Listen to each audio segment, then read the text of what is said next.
Hello there, welcome to New Vision TV. My name is Victoria Namtebi Luwaga. We'll start off with news making headlines across the country. Starting off with Buyende in Kamuli, where government is to compensate deceased families. Government is set to pay 500,000 shillings as condolences for each victim who died in the storms that hit Buyende and Kamuli districts on Tuesday, leaving 18 dead and over 100 injured. Now the revelation was made by the Minister for Disaster Preparedness, Musa Echweru. The condolence money will be in addition to the 200 bags of maize flour, 100 bags of beans, 100 saucepans, 500 mosquito nets and 200 blankets, which have already arrived in the affected villages. Disaster Minister Musa Echweru further clarified that the 500,000 shillings is not compensation for the dead, but rather upkeep or maintenance to help the bereaved families. Over now to Soroti, where 13 Karimojong children that were intercepted by police as they were being trafficked last week are set to appear in court on Thursday. 3 other human trafficking suspects that include a taxi driver, a conductor and the lady who was meant to receive the children will also be arraigned in court on charges of human trafficking. Now, over the weekend, police, through the aid of the trafficked children, managed to arrest 58-year-old Grace Asio of Asoret sub-county in Soroti district, who allegedly deals in trafficking Karimojong children. In Uganda, Canon John Kiza, the vicar of All Saints Cathedral in Central Busoga Diocese, has warned Christians against giving fake notes as offertory. The vice, he says, is on the rise and that some members of the congregation do it deliberately. And it also gives false impression that a lot of cash has been collected.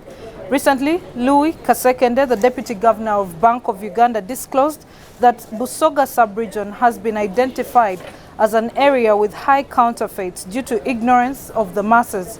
Kasekende partially attributed the high prevalence of counterfeits to dealing with unlicensed and unregulated financial institutions. In Kaberamaido, 5 people alleged to be impersonating as top army officials, extorting money and promising to recruit people in the army in Teso and part of Lango sub-region have been arrested. The Deputy Resident District Commissioner of Kaberamaido, Samuel Odong, said they got intelligence information indicating that the arrested suspects had been moving within the districts of Kaberamaido, Soroti and Dokolo, collecting money from people, promising them to be recruited in the army. The suspects include Robert Jack Ogwang, who claimed to be the assistant bank manager of Mbale Centenary Branch, Yasin Aise, aged 28 years, 33-year-old Deo Alobo, 23-year-old Ronaldo Chen, and Klaus Isako. Odong said that their office collaborated with the police of Kaberamaido, Soroti and Dokolo to have the imposters arrested. In Fort Portal, the blame game on who is responsible for garbage collection in the Fort Portal municipality has attracted concern from several stakeholders, including the Resident District Commissioner Stephen Asimwe. Last week, during a public debate organized by the Renzori Anti-Corruption Coalition, residents accused the municipality leaders for failure to collect garbage and enforce bylaws to keep the town clean. The residents raised the red flag on a pending health risk if the uncollected garbage is not removed. A section of residents blamed the municipal council authorities for abandoning their duty of garbage collection, yet the locals insist that the business community pays taxes. The heaps of garbage are not only in isolated places, but also on streets, including the market and restaurant areas where the risk of contracting diseases associated with poor waste management is high. And finally, in Kagadi, the Minister of Finance, Planning and Economic Development, Matia Kasaija, has raised concerns over the delayed start of the 22 billion shillings Kagadi water project. Kasaija further asked the Kagadi district authorities to officially write to his office for possible intervention so that the construction can start. He said that the delay is affecting the NRM government's manifesto implementation, yet it has been delivering on all the promises it made to the people in Uganda. Kasaija also said that if the contractor cannot start as soon as possible, the contract should be cancelled and awarded to another company. Last year, the Ministry of Water and Environment handed over the construction site to Samcrit Egypt engineers and contractors to undertake the construction works of the piped water supply system project in Kagadi district. However, the project construction has never kicked off, leaving the community worried of its progress.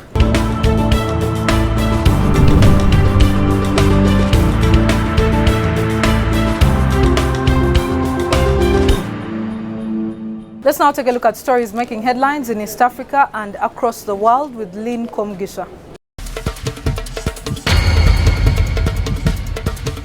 You're watching New Vision TV. This is news around East Africa. My name is Lynn Komgisha. We start off with Kenya. Now, a senior police officer has been killed and 3 others seriously injured by armed cattle rustlers in Kenya. The deceased and injured police officers were among the more than 50 police officers who recovered 50 cattle that was stolen in a raid on Sunday. During the raid, 2 children were also abducted by cattle rustlers in Samburu North Sub-County. The children were rescued Monday and the operation was moved to the following day. In Uganda, President Yoweri Museveni has appealed to the leaders of Sudan to unite and reform state institutions so that they are more inclusive to all parties in the conflict. His message was delivered by Foreign Affairs Minister Sam Kutesa at a meeting convened by Egypt's President and African Union Chair Abdel Fattah al-Sisi in Cairo today. The meeting was meant to find an answer to the flare-ups in Sudan that resulted in the ouster of the country's president, Omar al-Bashir Ali, this month. Bashir stepped down from power after 3 decades at the helm of Sudan following a string of protests over a myriad of grievances driven by economic challenges. In Tanzania, the Tanzanian government has assured its citizens that it will win the war on plastic bags. Speaking during an interview aired on Tanzania's media platforms, the Minister of State in the Vice President's office, General Makamba, said that the bags are a big danger to lives and the environment and that the ban on plastic bags seeks to protect the public health. He thus called for public cooperation, warning that the stubborn culprits will not go unpunished. Now, news coming in from South Sudan. South Sudanese rebels have said that the world's youngest nation could go to war again if the 6-month delay to properly prepare a power-sharing government that seeks to end one of Africa's worst conflicts is denied. The warring parties earlier agreed to form a power-sharing government in May, but the rebel group led by Riek Machar is demanding for more time to integrate its fighters into the army and settle disputes over state boundaries. Meanwhile, President Salva Kiir is urging his former deputy to immediately return to South Sudan's capital to join the new administration. Moving away from East Africa, we take a look at what's making headlines elsewhere in the world. We'll start off with Sudan. Now, with President Omar al-Bashir out of power, focus is turning to the power behind his ousting. Among the leaders is surprisingly a young woman who ordinarily, in an Arab country, would not play a central role in politics, leave alone a revolution, as was the image that came to symbolize Sudan's uprising against longtime former President Bashir. Engineering and architecture student Ala Salah, 22, clad in white and standing on top of a car earlier this month, leading demonstrators in protests against al-Bashir's 30-year reign. Salah also represents the fact that for months, Sudanese women have been at the forefront of protests and sit-ins against al-Bashir. Women's role embroidered with photos of a group of female volunteers working to prepare meals for the protesters. Now, since April the 6th, the day the sit-in started outside the army headquarters, the team says it has served meals to at least 2,000 demonstrators a day.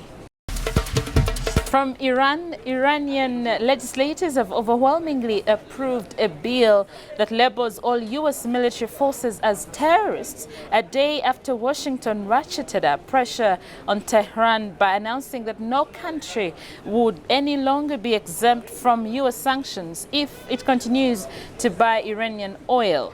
The bill is a step further from one last week that saw legislators approve labeling just U.S. troops in the Middle East as terrorists, which was a response to the U.S. designation of Iran's Islamic Revolutionary Guard Corps as a terrorist group earlier this month. U.S. President Donald Trump's administration reimposed sanctions on Iran, including on its energy sector, in November last year after pulling out of the landmark 2015 nuclear deal between Iran and world powers. Now in Tunisia, a group of armed French nationals intercepted along the Tunisia-Libya border last week are members of France's intelligence services, according to an unnamed source in Tunisia's presidency who was quoted by Radio France International. Tunisia's government denied the story, which came amid reports suggesting French citizens may have assisted renegade military commander Khalifa Haftar as his forces attempt to capture the Libyan capital, Tripoli. Tunisian authorities said they stopped more than 20 Europeans carrying weapons last week, including 13 French citizens attempting to cross into the country from neighboring Libya.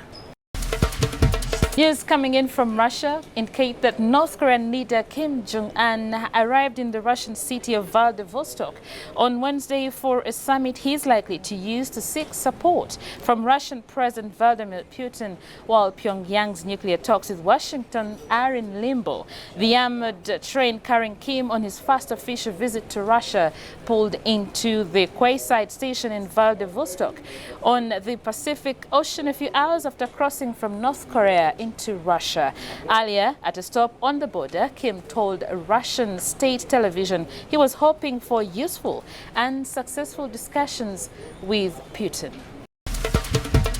The latest from Sri Lanka indicates that Islamic State claimed responsibility for the bomb attacks in Sri Lanka that killed 321 people in what officials believe was retaliation for assaults on mosques in New Zealand. One of the suicide bombers in the Easter Sunday terror attacks studied in the UK and Australia, it emerged today. The country's deputy defense minister did not name the terrorist or which university or college he attended.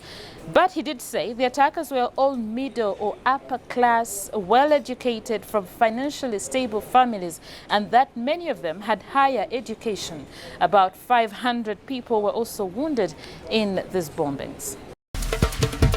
News from West Africa, police has rescued 216 human trafficking victims, mainly children, from forced labor and prostitution in a major operation in Benin and Nigeria, according to Interpol. Operation Epivel 2 involved 100 police officers across the two countries who rescued 157 child slaves, said the Global Police Organization, which coordinated the raids in early April. Many of the children were working in markets, peddling goods, carrying heavy loads or fetching water, while others worked as housemaids or were forced into prostitution.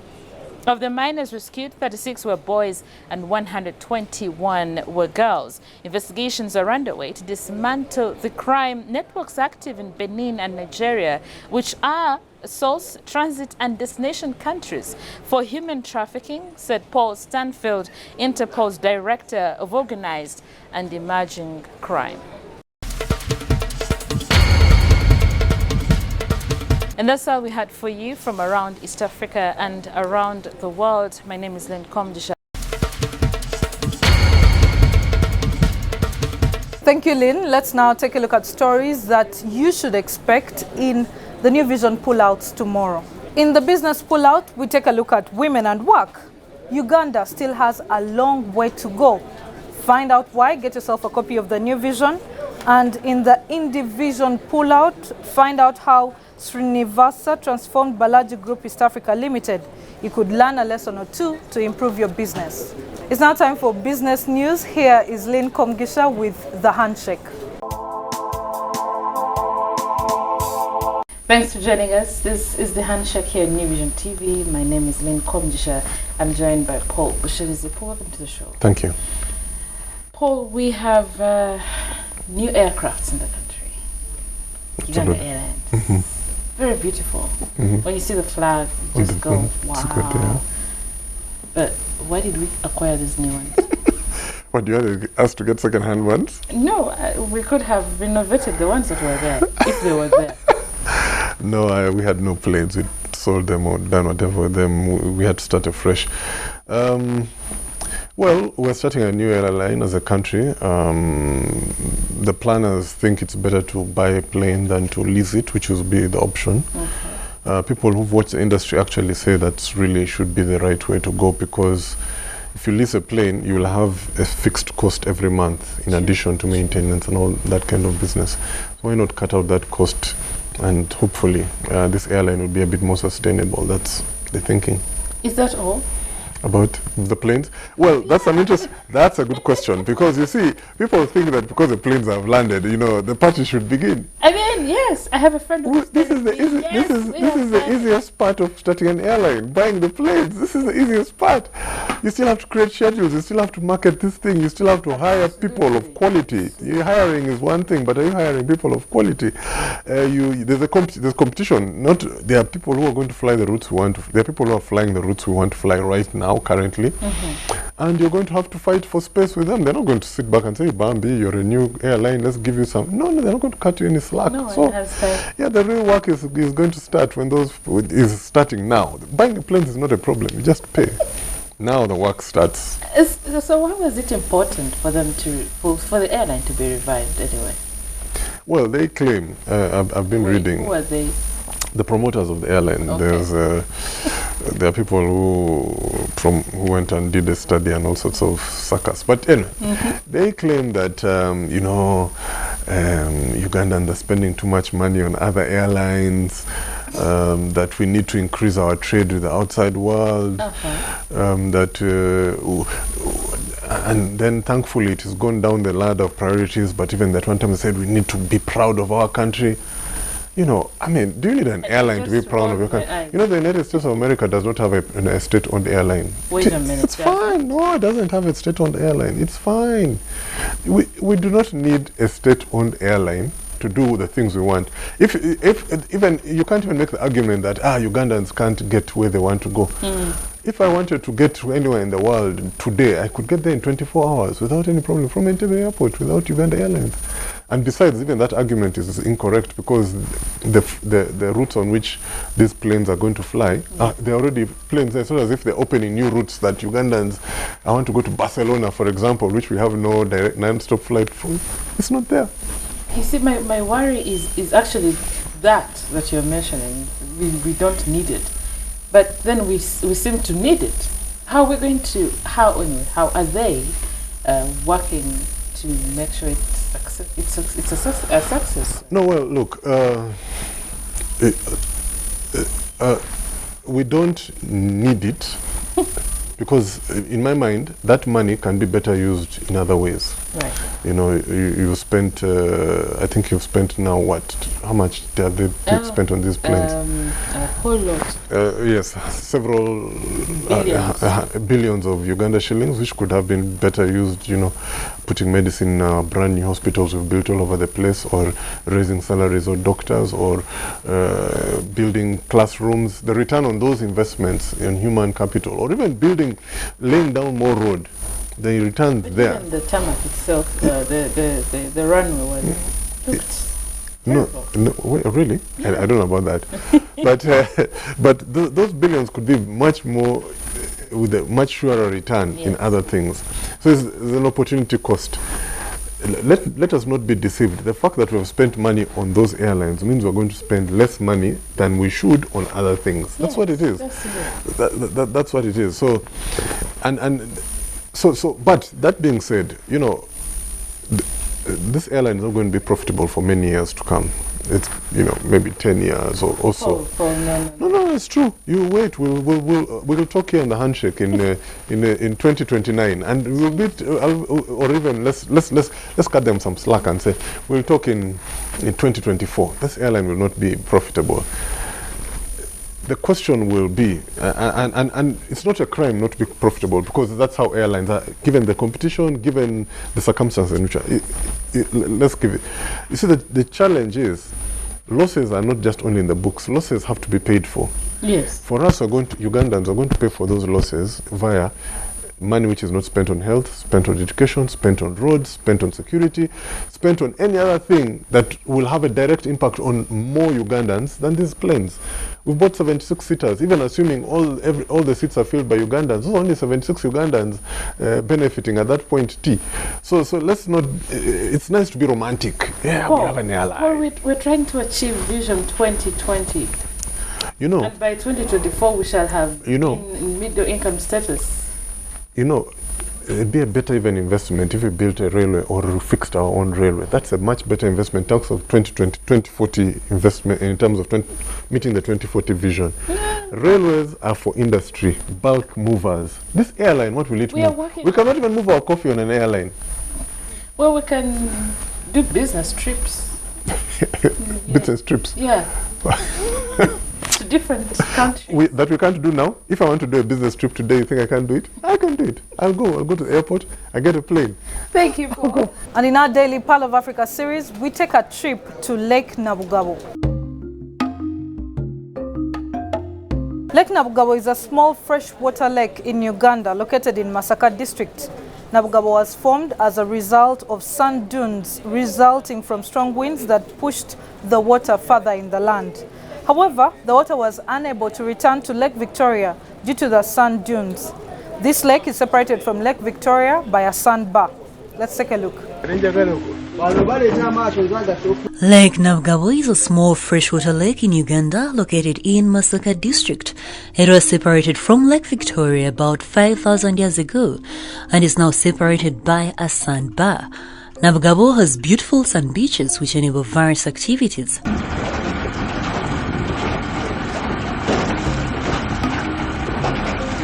Sunbathing is among them, where you watch the horses in the park as you make those memorable moments. Now the donkeys feed on grass and also carry the excited visitors at the lake.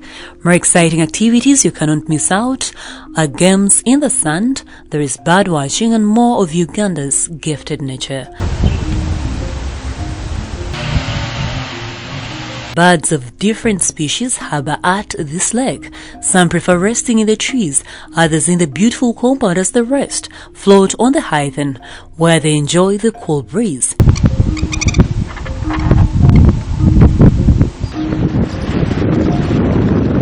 Lake Nabugabo is a rich source of fish, making the locals some of the prominent fishmongers in Masaka, as you can see some drawing their nets, getting ready for the next catch.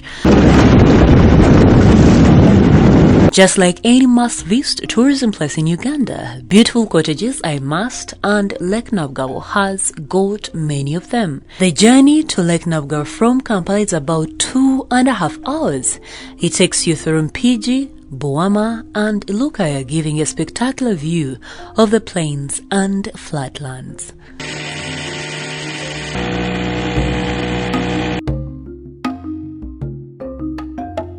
Now, for more of our Pearl of Africa series, get yourself a copy of the Sunday Vision, or also visit www.newvision.co.ug/video. That's all we had time for. Many thanks for watching. My name is Victoria Namtebi-Luwaga. You can get in touch on our social media pages at New Vision Wire on Twitter, The New Vision on Facebook, and New Vision on Instagram. Have yourselves a blessed time.